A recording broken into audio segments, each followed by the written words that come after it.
after alpha decay and beta decay, the next topic will be gamma decay. All these three you have done during your school days, college days. In alpha and beta decay, the nucleus changes, whereas in gamma decay is the same nucleus which de-excites from some excited state to either ground state or a lower excited state. So, it is the nucleus is same, and you have the energy levels of the nucleus depending on what nucleus it is. So, if the nucleus is somehow placed in one of these excited states, it just de-excites and emits a photon, and that is called gamma ray, and this whole process is gamma decay. Now, placing nucleus in excited state, normally that is through beta decay or sometimes alpha decay. When a nucleus decays through beta process or alpha process, quite often the daughter nucleus is created in the excited state to start with, and from there it decays to lower states emitting these gamma photons. So, I give you some examples. One is see, this is 137 cesium, Z is 55. This decays to barium,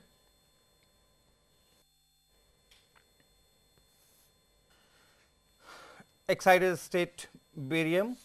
This is barium 137 and this is 56.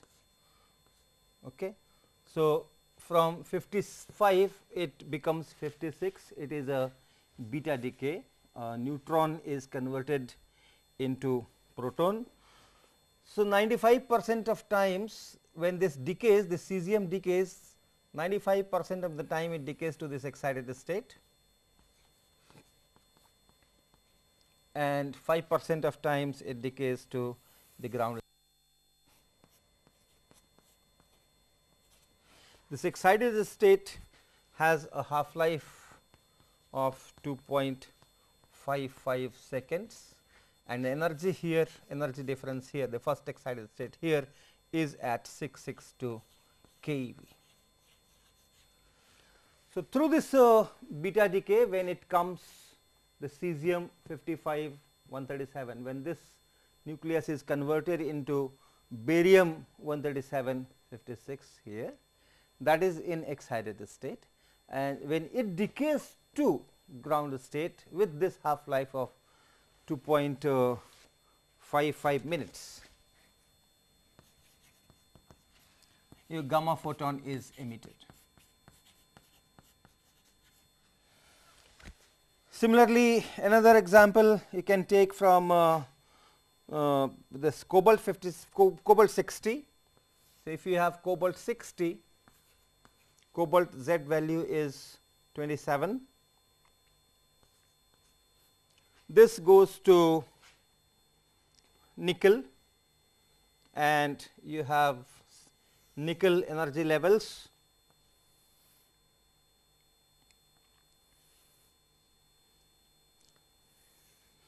These are the nickel energy levels, and 99.88% times it goes to this state. This state is at 2.505 MeV. Then this one is at 2.158 MeV. This one is at 1.332 MeV, and this is the ground state. So, the main transitions are from here to here and from here to here, and these energy differences, this is of course 1.33 MeV. So, you get a gamma photon from this transition at 1.33 MeV, and this transition from here, this transition gives you 1.17 MeV. So, these gamma photons come out. You can take another example from beta plus decay, and the example I am telling is sodium 22. So, you have sodium 22 sodium, sodium is 11, Z is 11, and then it decays to 22 neon. So, this time a proton number has decreased from 11, it has gone to 10, and so it is a beta plus decay or electron capture. So, this goes here mostly, this is 90.4% of beta plus and 9.5% of electron capture, and the remaining 0.05% or so that goes direct to the ground state. Now, this difference here is there is another state here, but the main transition is this one, and this difference is 1.27 MeV. So, you get a gamma photon of this energy. Okay, when this de-excites from here to here, you get a gamma photon of this energy. So, this way, following beta decay most of the time and sometimes alpha decay also, the nucleus is created in excited states, and this comes out as a gamma photons. So, it is a similar thing where the electron makes a transition from higher energy orbits to lower energy orbits and emits a photon that you are well familiar with. Similar is the case with X-rays, where the inner electron makes a transition, and depending on the value of Z, that X-ray, K X-ray, that comes out when electron makes a transition from say capital L energy shell to capital K energy shell. So, that K alpha X-ray, that is order of that can be few kilo electron volt to say 100 kilo electron volt or so, and these gamma ray energies are also say 662 keV, 1 MeV, 1.27 MeV. For cobalt 57, from cobalt 57 it goes to iron 57, and from there it goes to ground state. That energy is 126 keV, or from the first excited state it is only 14 keV. So, quite often you will find that the X-ray energies and the gamma ray energies are comparable. Low energy gamma rays and high energy X-rays, that energy will be comparable. So, once it comes out is just a photon, and if the energies are same, you just do not distinguish anything from that, but one is called X-ray, one is called gamma ray because of the origin. X-rays, in X-rays these are the electronic transitions from the inner shells, and in gamma rays it is the nucleus which de-excites. So, there is a difference in the origin. Okay. Now, these gamma photons which come out, they are electromagnetic radiations, and electromagnetic radiations can be classified in different groups. See, the charge distribution, electromagnetic radiation comes when you have oscillating charges or currents which are changing with time. So, charge, let us first take a charge distribution. The charge distribution itself can be classified as a multipole distribution, dipole distribution, quadrupole distribution, and so on. A pure monopole distribution is a spherically symmetric charge distribution, where you do not have any dipole moment or any higher pole moments, only the total charge. So, for outside the charge distribution, the field or potential is from this spherically symmetric distribution is same as if the whole thing is placed at the origin. So, that is one monopole type of distribution. But if that monopole vanishes, that means the total charge vanishes, then comes dipole moment. If the dipole moment is not 0, the monopole moment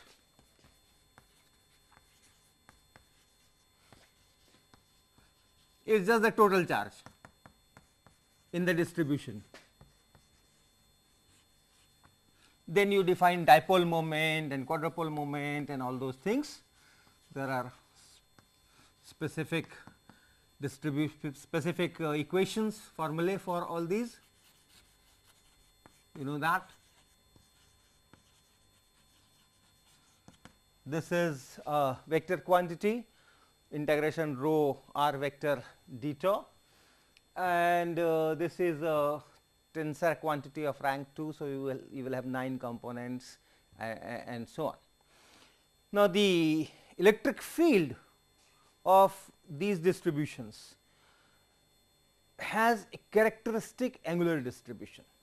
For example, if it is only monopole moment, a spherically symmetric charge distribution, then the field is also radial. But when if it is the monopole moment is 0 and the dipole moment which survives, then you have a totally different type of field distribution. So, for dipole moment charge distribution having non-zero dipole moment, but 0 monopole moment, it is something like P 2 cos theta r cap plus sin theta theta cap over 4 pi epsilon naught r cube. There is a characteristic angular distribution. Similarly, if the dipole moment is 0, monopole moment is 0, dipole moment is also 0, quadrupole moment is non-zero, then you will have a characteristic different angular distribution of the field. Now, if these charges oscillate, then they can create radiation at large distances. Dipole moment, if that dipole moment oscillates in time, then you get a electromagnetic radiation from that, which we term as electric dipole radiation. So, a charge distribution which has a dipole moment, if that oscillates in time, if the dipole moment oscillates in time, then the radiation that it gives at large distances is termed as electric dipole transition radiation. So, electric dipole radiation. Similarly, you can have electric quadrupole radiation, octupole radiation and so on. Similar is the case with current distribution. If you have a current distribution in a volume, that current distribution can also be regarded as having magnetic dipole moment or magnetic quadrupole moment or octupole moment or higher order moments. Essentially, it is an expansion of vector potential. If it is a current distribution, you can write the magnetic field at large distances using this current distribution, and that vector potential you can expand as in terms of 1 by distance, in powers of 1 by distance, and from there you get all those magnetic multipole moments. So, monopole moment is anyway 0, magnetic moment, monopole moment would be in a particular volume it is 0. So, you do not have that magnetic monopole moment, you have magnetic dipole moment and magnetic quadrupole moment and so on. And when these moments oscillate, then they give off radiation, and those radiations will also have characteristic distributions depending on which multipole moment in the current distribution is dominating. So, therefore, you have magnetic dipole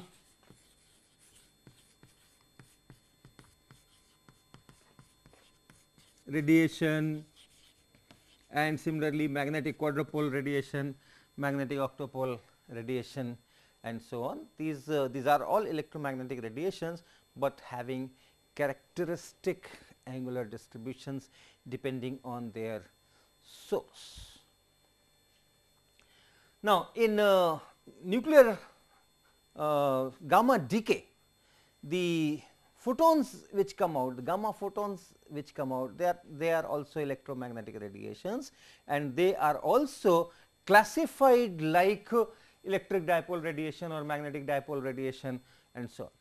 Although you have electric monopole moment, but you do not have electric monopole radiation, because monopole moments, and if there is no dipole moment and no quadrupole moment, it is spherically symmetric, and this is spherically symmetric charge even if it oscillates for outside, the field is same as that of the whole charge placed at the center. So, that does not give off radiation, and so it all starts with dipole radiation, electric dipole radiation, magnetic dipole radiation, and then you go up.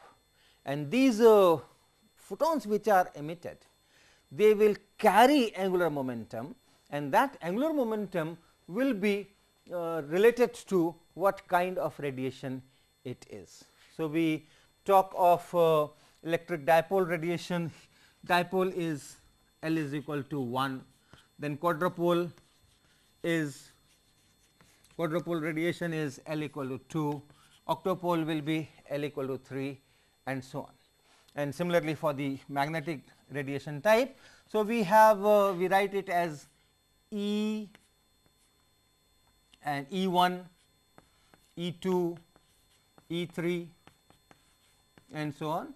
This is electric dipole moment, this is electric quadrupole moment, this is electric radiation, dipole radiation, this is quadrupole radiation, this is octopole radiation, electric variety, and the magnetic variety is written as M1, M2, M3 and so on. So, you have two things, one is either E or L, E or M, and these numbers, these are written as L, capital L. So, E, L or M L. And the gamma photon that comes out, that carries angular momentum, and that angular momentum is also characterized by this quantum number. This is also the quantum number for the angular momentum of that photon.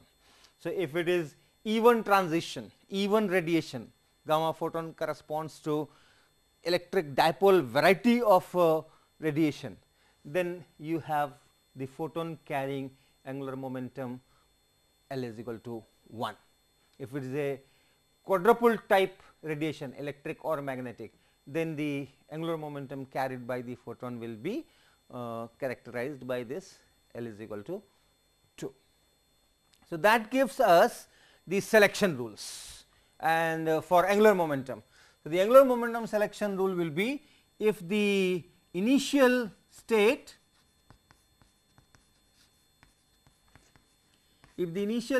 has angular momentum given, or spin, nuclear spin given by J I, and the final state the angular momentum is J f, and then the photon angular momentum is L, this L. Then the angular momentum conservation or the addition rule should apply. J I, J f and L, they should be able to form the triangle inequality, and therefore, you can write it as J I is the initial one and J f is the final spin of the nucleus, and this L is here. So, this should be satisfied, and therefore, the value of L should be greater than J I minus J f mod value, and should be less than or equal to J I plus J f. So, depending on what kind of excited state nucleus is in, what is the nuclear spin there, and where it is decaying, what is the nuclear spin there, that will decide what are the possible values of L, where it can emit a dipole type of radiation, or it can emit a quadrupole type of radiation and so on. So, if you know the nuclear spins of the two states in which the transition is taking place, then you can work out that which kind of of radiation it will be, which kind of transition it will be. So, that is on angular momentum, and you also have a parity consideration. Now, the parity of that photon that is coming out, or the radiation that is coming out, which will cause a change, a possible change in the parity of the nuclear state. So, that depends one on L, and then second on whether it is electric transition type or it is magnetic transition type. And the rule goes that for electric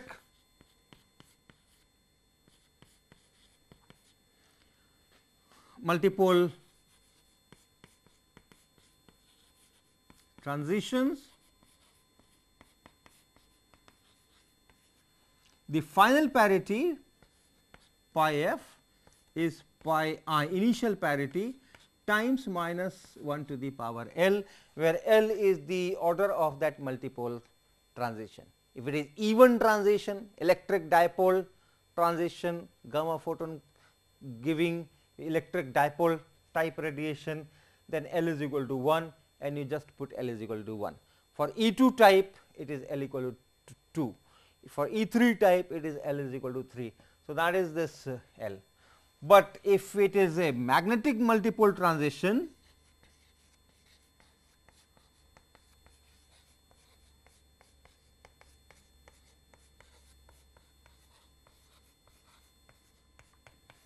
the gamma photon which is coming out is giving you a multipole, magnetic multipole type of radiation. In that case, this final parity is initial parity and minus 1 to the power L plus 1. So, these are the rules for angular momentum and parity. Okay. Now, let me take some examples once again. You have a nuclear transition, this is 72 germanium 32, and this is at 691 keV, this excited state. Another excited state is here, this is 884 keV. The ground state is 0 plus, this first excited state is also 0 plus, and then this is 2 plus. This half life here is T half is equal to 0.42 microseconds, and this one is 3.1 picoseconds. Now, you have first look at this 0 plus excited state and this 0 plus ground state.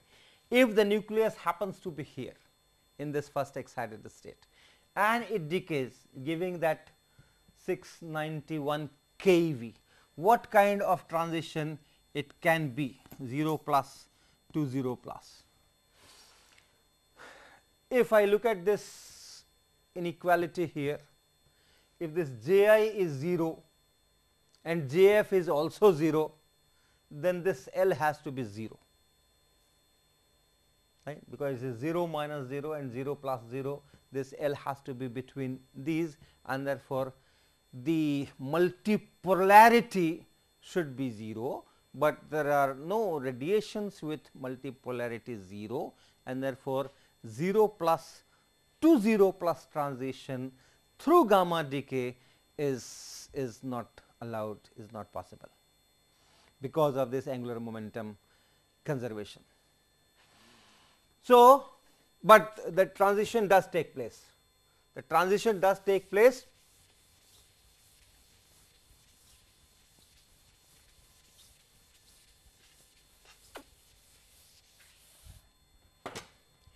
with a half life of 0.42 microsecond. So, what kind of transition is this?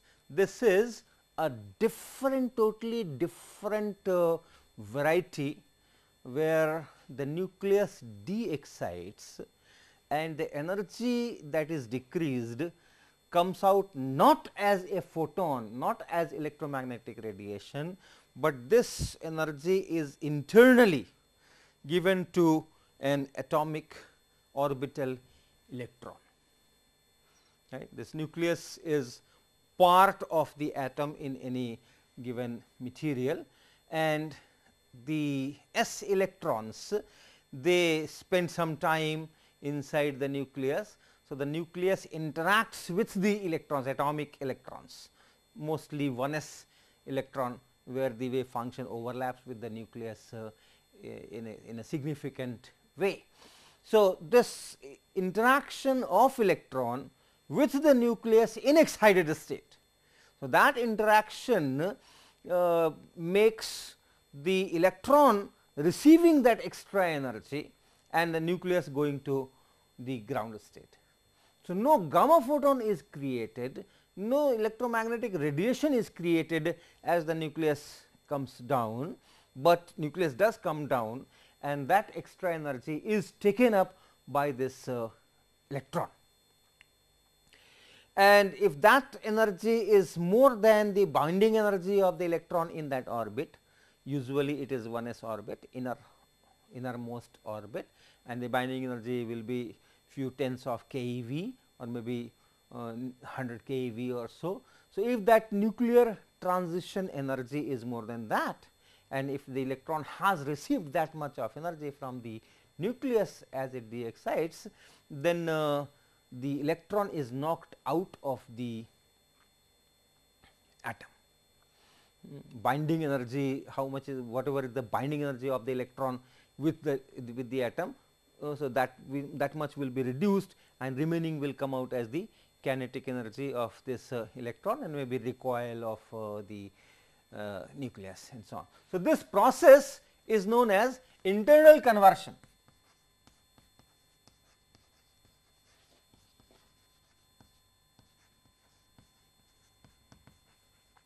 So, in internal conversion, the energy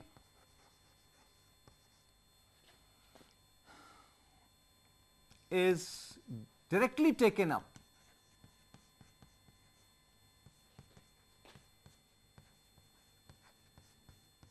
by an atomic electron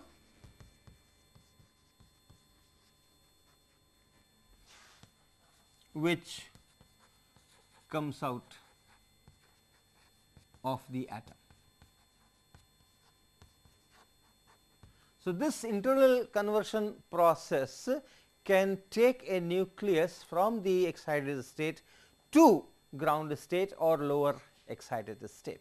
For 0 plus to 0 plus, if the excited state is at, or the initial state is having spin parity 0 plus, and the ground state or the lower excited state final state also has this spin parity 0 plus, or angular momentum in fact 0 and 0 in initial and final states, the only possibility for de-excitation of nucleus is this internal conversion, because gamma photon will not be created, will not come out.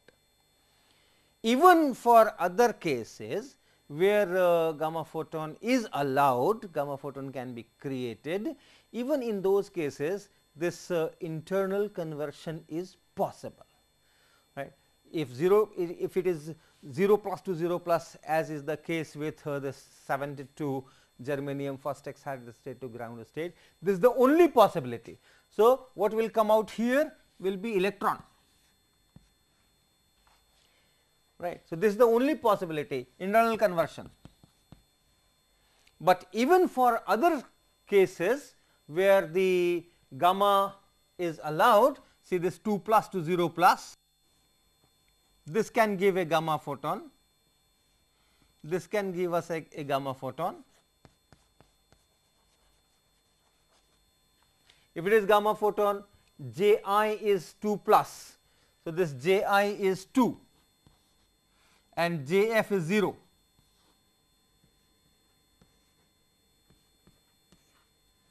Okay. this is 2, J I is 2 and J F is 0. So, if I look at this inequality here, this equation here, this J I is 2, J F is 0. So, this is 2, this is also 2, L is 2. It has to be a quadruple transition. And then the parity is not changing here, this is 2 plus and this is 0 plus. So, both parities are same and L is 2, from here L has to be 2 and then the parity does not change. So, that means it is this kind of case, the final parity is same as initial parity with L equal to 2. So, it is not this kind of case, it is this kind of case and therefore, it is pure E2 transition. This is pure E2 transition.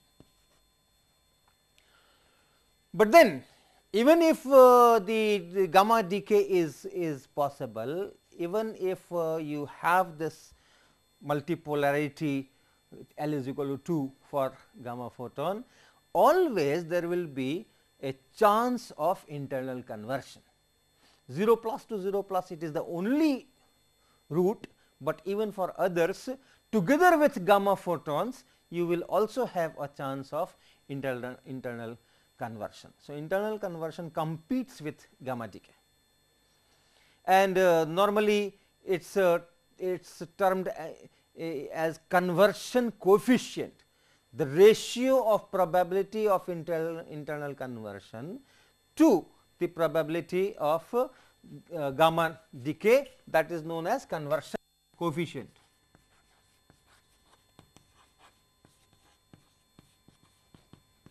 Probability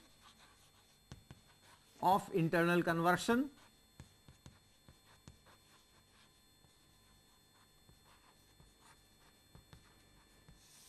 and divided by probability of gamma decay.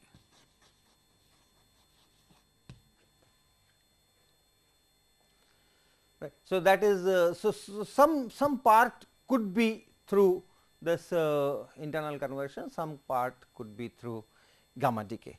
So, these are the, so let me take some more one more example, and that example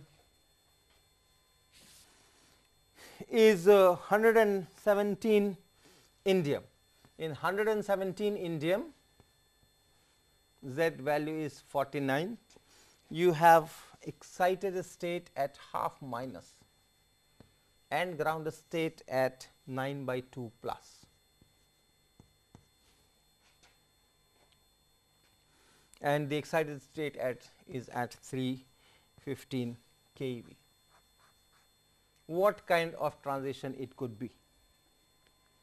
So, the initial state has spin half. So, J I is half.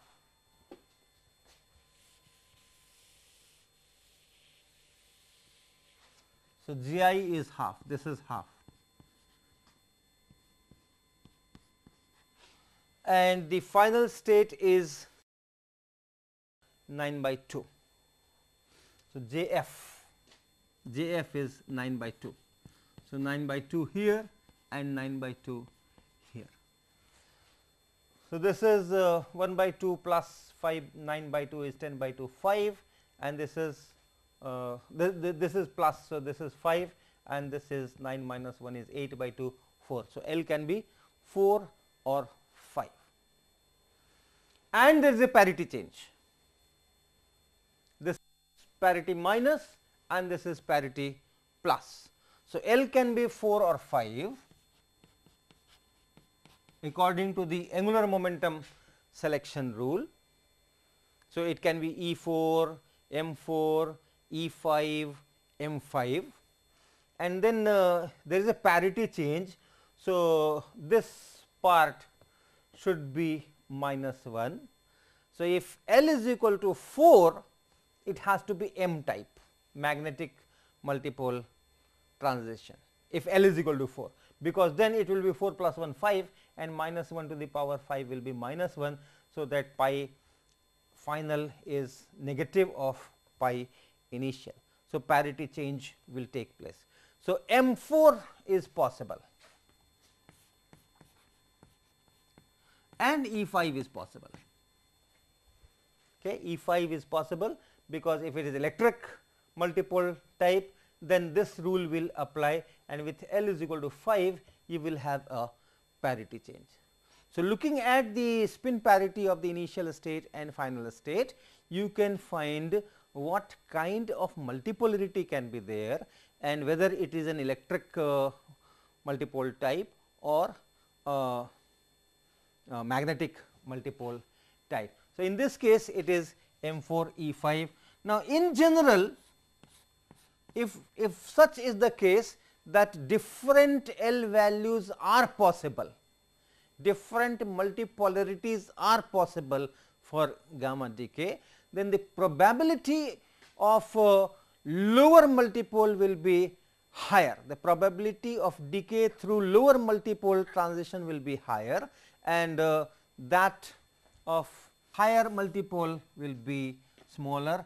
As a rule of thumb, that means very roughly approximately the probability for say L plus 1 type transition divided by probability for L type transition. That means, if I go one order higher, then the probability decreases by let us say 10 to the minus 5 or so.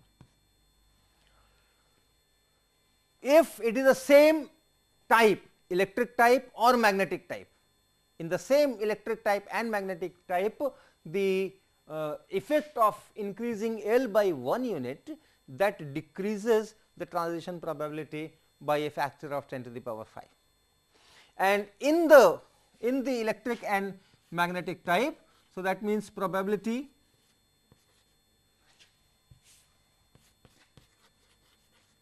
for let us say E L and divided by probability for M L.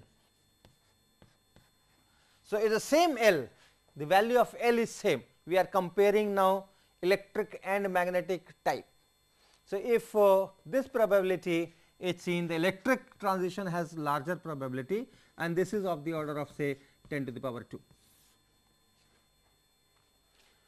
So, these are to be kept in mind, that if two or more kinds of transitions are allowed, what is the relative probability? If M4 and E5 are both allowed, what will be the probability ratio of these two? So, this rule can be worked out, and you find that the of these M4 and M5, this M4 will have the dominant role. So, this decays through this magnetic multipole with L equal to 4, that type of transition. So, the probability is very small, because from L equal to 1 to 2 to 3 to 4, the total probability, since the transition can only take through M4 or possibly E5, which is yet less probable. So, M4 L is equal to 4, the lifetime will be large, and these type of states where you have very high value of L as the dominating mode, the lifetimes are quite large, sometimes in minutes and sometimes in hours, whereas typically the gamma decays go through a lifetime of picosecond, nanosecond of type. These are known as isomeric state, where the lifetime is large. And large means what? Do not compare with beta decay lifetime and alpha decay lifetime. Here it is in minutes. If it is in minutes, it is very large. Normally the lifetimes are in picoseconds or nanoseconds.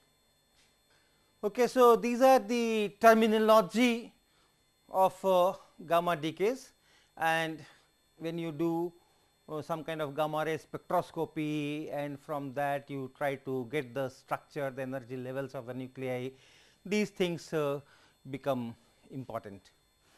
Now, another topic that I wanted to take up in this is the recoil of nucleus.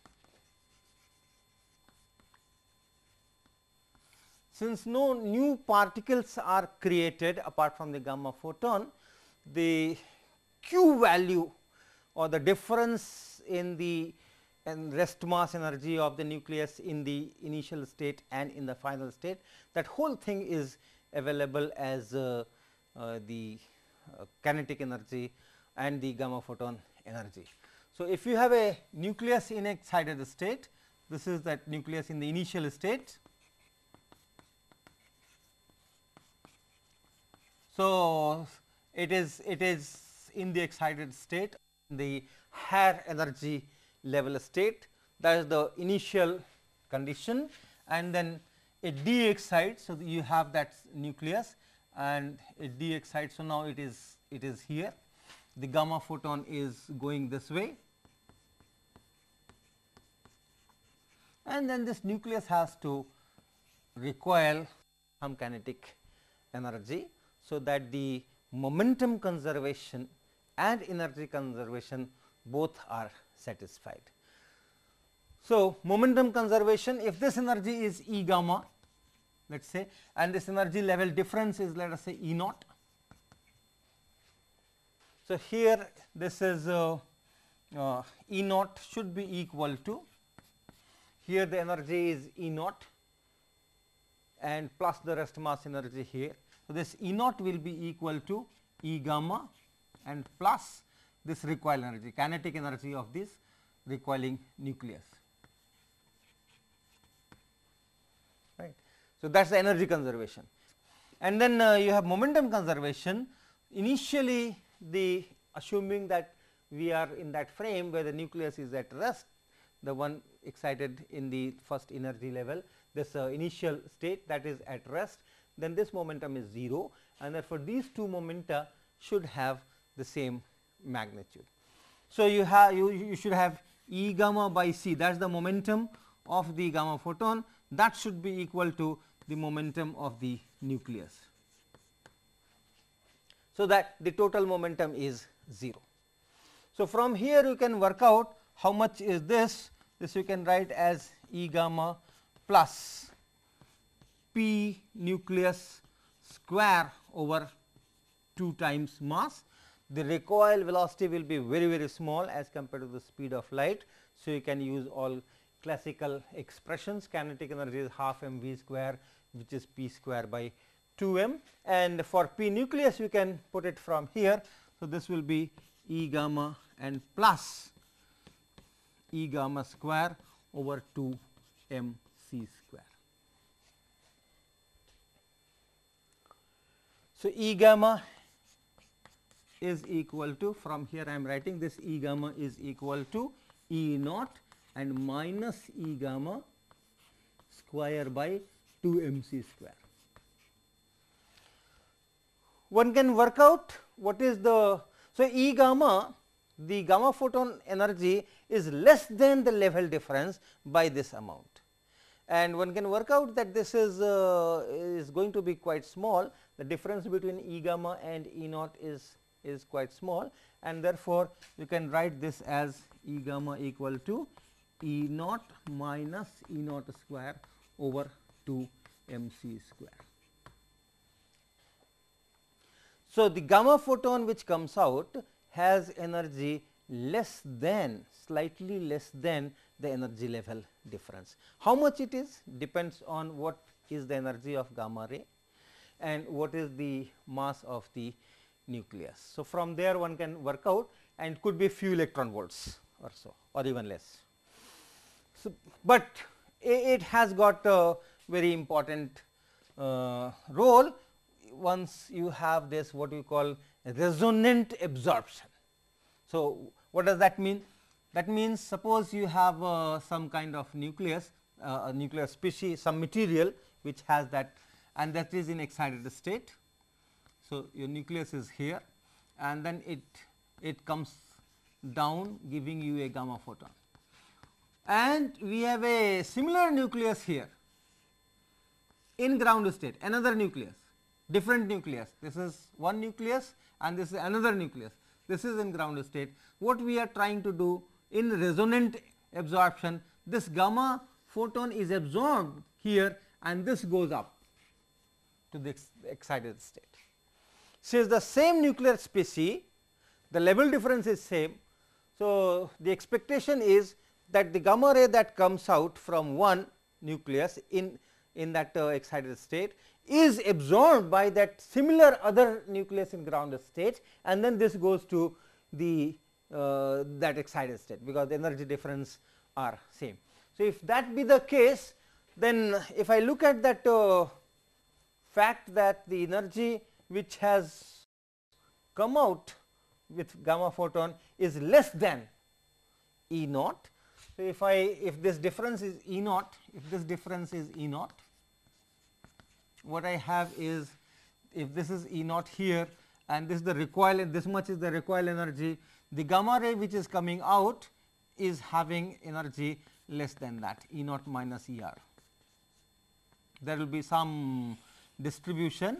It is not exactly E naught minus E r, that you know, all excited states are diffused due to Heisenberg uncertainty principle, and therefore, you have some distribution, but centered at this. On the other side, you can do a similar momentum energy analysis for this absorption process.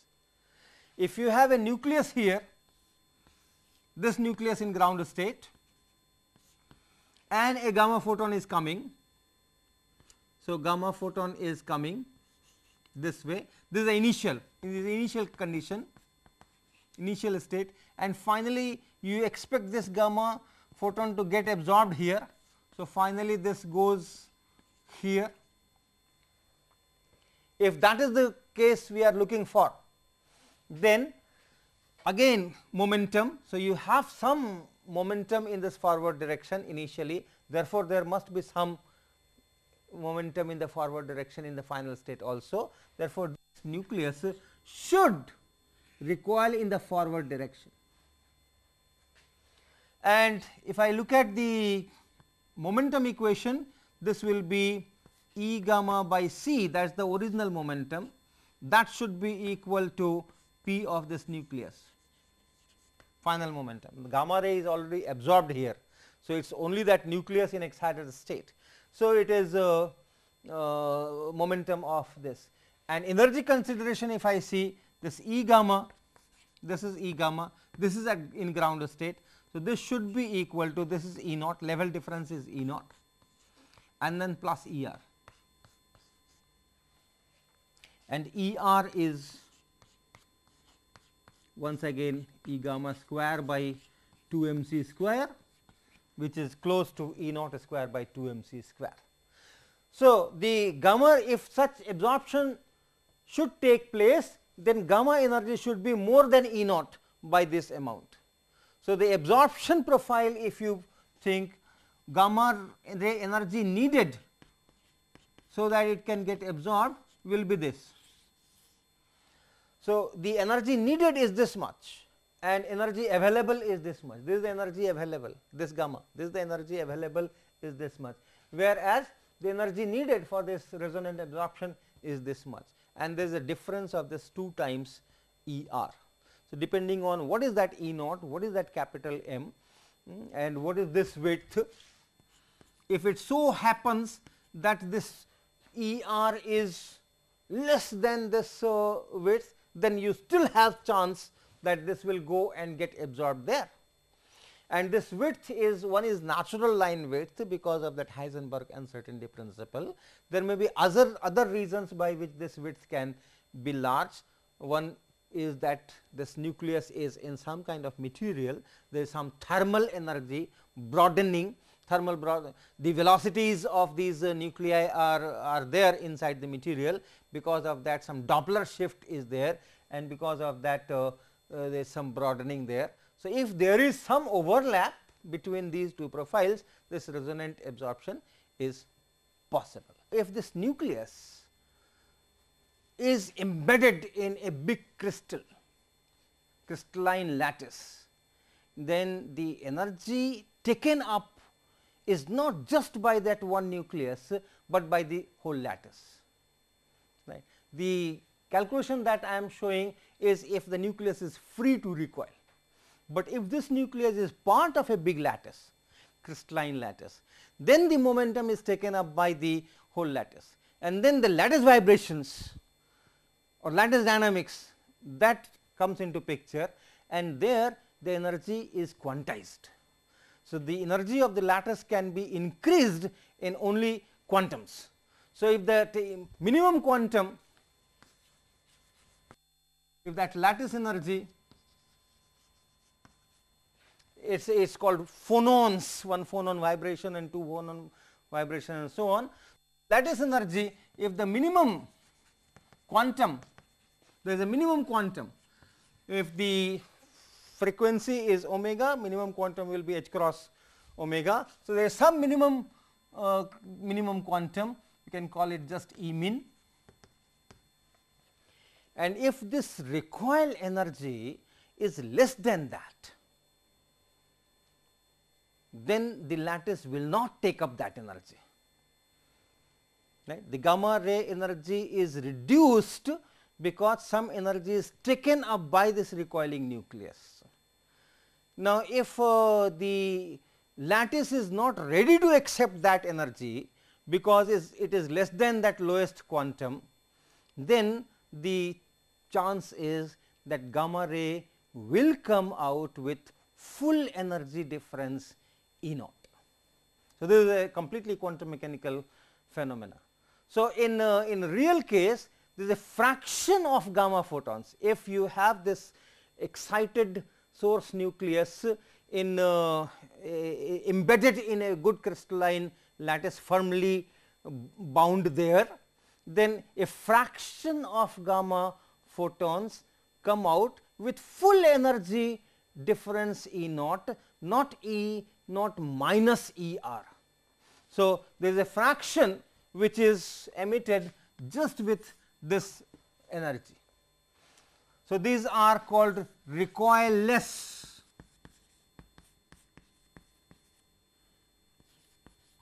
emission of gamma ray, and similar is the case for absorption.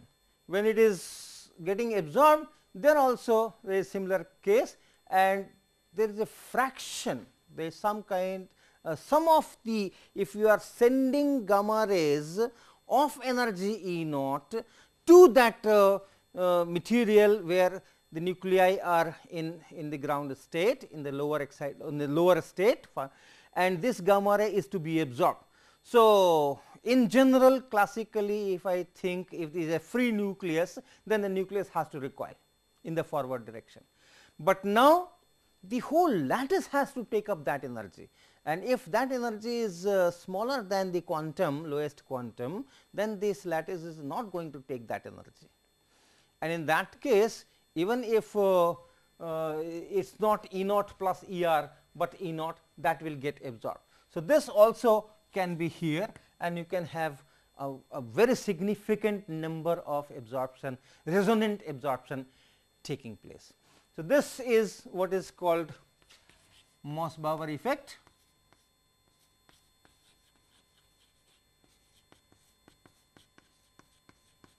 Right, recoilless emission and recoilless absorption. So, that is known as Moss-Bauer effect, which is a very versatile way of finding the immediate environment of this crystalline environment of this nucleus. This is because the crystalline environment changes the energy levels of the nucleus by very minute amount, hyperfine interaction between the nucleus and the remaining lattice, the electrons and everything, the whole lattice.